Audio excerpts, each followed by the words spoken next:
అమ్మ మాట. రామాపురం అనే ఒక అందమైన ఊరిలో గోపన్న అనే ఒకాయన ఉండేవాడు. ఆయనకు చాలా మేకలు ఉండేవి. ప్రతిరోజు వాటిని అడవికి మేత కోసం తీసుకువెళ్ళేవాడు. ఒకరోజు ఒక మేక పిల్ల పుట్టింది. ఆ పిల్ల మేక ఎప్పుడూ మంద నుంచి తప్పించుకుని బయటకు వెళ్ళిపోయేది. ఈ విషయానికి గమనించిన తల్లి మేక, పిల్ల, అడవిలో క్రూర మృగాలు ఉంటాయి, మంద నుంచి బయటకు వెళ్ళకూడదు అని గట్టిగా హెచ్చరించింది. కాని ఆ పిల్ల మేక తల్లి తనపై కోపంతో ఉందని అనుకుంది. బయట ప్రపంచం చాలా అందంగా ఉందని, తన సంతోషానికి అడ్డుపడుతోందని తల్లిపై కోపం పెంచుకుంది. ఒకరోజు తల్లి చూడకుండా మంద నుంచి తప్పించుకుని బయటకు వెళ్ళిపోయింది. అడవిలో ఒంటరిగా తిరుగుతున్న ఆ పిల్ల మేకను ఒక పులి చూసింది.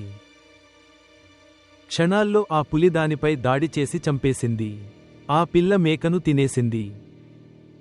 పిల్లలు, పెద్దలు చెప్పే ప్రతి మాట మీ మంచి కోసమే. వాళ్ళు మీ సంతోషాన్ని అడ్డుకోవాలని అనుకోరు. వారి మాట వినకపోతే